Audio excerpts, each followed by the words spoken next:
Guys, good morning. Ari naman tadi sa aton nga backyard. Ari pod ta si Pau maluto ta sa aton nga sinugba.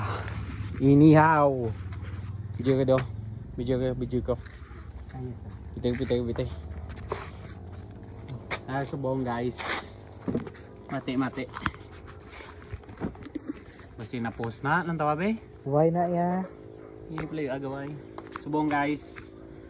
Tudloan ako mo sang tiktik sang paano magluto sang inihaw niyo nga baboy. Mate mo guys kay Una guys. sundo niya si Ninong Ray Piotr. Una guys. Siyempre pasalamat ta sa Dios.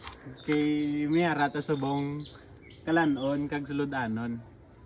Kadua, siyempre butang ta na yun. Kita nyo guys kasi slang puko siya na this is slang guys. Kasi siso sa guys. Dapat init kinang parilyahan guys. Wait taman hindi tama yung lapit basta maglupok ako silton na.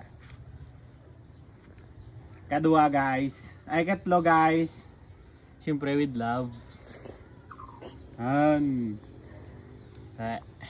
Siyempre mo wala tanay. So ato niya topic subong guys. Ano topic ta subong? Ba't kanya? Luto baboy. Siyempre sa pagkaon.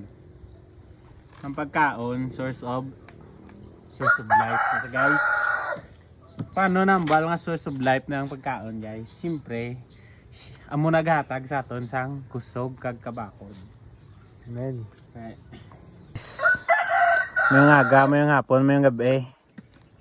Tay, sugudan na na guys, tay. Luto na guys, ano pang may mo ta? Bakit to na na?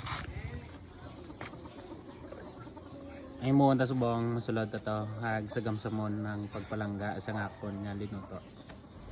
Luto na yung tilapia matapos so ay testingan tang sabor. Yeah.